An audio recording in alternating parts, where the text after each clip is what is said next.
Hello everyone, I hope you are doing well. So आज की video में हम देखने जा रहे हैं टाइप्स ऑफ ऑपरेटिंग सिस्टम में बैच। बैच क्या होता है?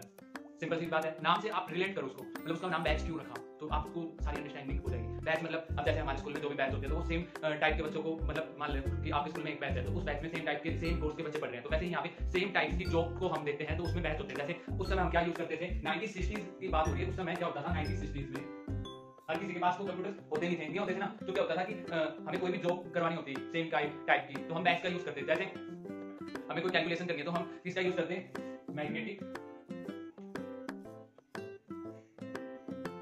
टेप का, या किसका, जल्दी अदरवाइज पेपर टेप,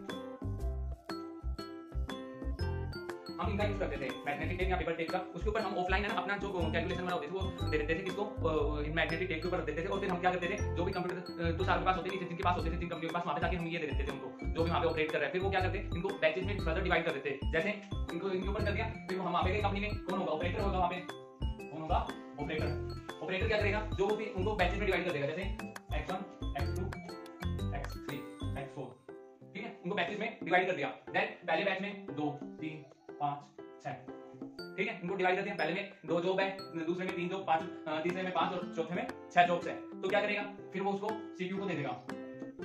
इसने पहली जॉब सीपीयू को दी x1 की, फिर सीपीयू क्या करेगा, उसको सोल्व करेगा, देन अगली जॉब पे जाएगा। इसका ये मान लो एक डिसएडवांटेज है, क्यों, अब कैसे डिसएडवांटेज है, टाइम टेकिंग है, अब मैं बताता हूं। सीपीयू को दी, उसको कोई डिवाइस रीड करना है या कोई डाटा लेना है, तो वो क्या करेगा, इनपुट आउटपुट पे जाएगा, इनपुट या आउटपुट पे जाएगा,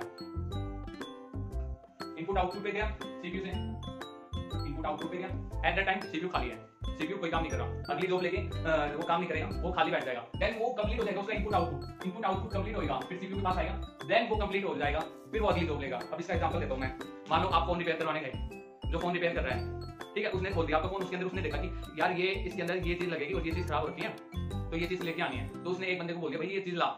इतने है ना, वो जो फोन सही करने वाला बंदा है वो खाली बैठा आराम से, बढ़िया इसी के वाले रहा है, वो खाली बैठा, वो कुछ ही नहीं कर रहा। पहले वो बंदा जाएगा, लेके आएगा उस इंस्ट्रूमेंट को, वो डालेगा, वो कंप्लीट हो जाएगा फोन, देन दूसरा फोन रिपेयर करेगा। यूं नहीं कि उसको भेज दिया तो ठीक है मैं इतने अगला फोन खोल के रिपेयर कर लूं, ऐसा नहीं होगा। ऐसे ही यहाँ पे है, सीपीयू को हमने पहली जॉब दी, उसने इनपुट आउटपुट पे गया काम, तो फिर सीपीयू ने खाली बैठा, आइडियल वो खाली बैठा आराम से, सो वो कंप्लीट करके काम आएगा सीपीयू के पास, फिर सीपीयू कंप्लीट करेगा, उसके बाद अगली जॉब लेगा। सो ऐसे बैच सिस्टम में होता है। हम आगे वाले में देखेंगे, जो आगे इसके टाइप्स हैं उसमें देखेंगे कि कैसे कैसे इंप्रूवमेंट हुई है, जिससे कि जो ये चीज इसको ओवरकम किया है। So it's about batch system.